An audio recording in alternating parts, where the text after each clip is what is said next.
ieșit cu gândul spre un friguros vântor, o iesle și un grajd murdar în lume a găsit.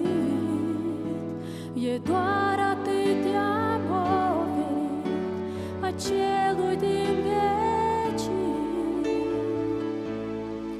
El s-a smerit mai mult ca om și în iesla rece s-a născut, deși a lui era pământul și caldul așternut. A fost o noapte atât de lungă, deși în lumină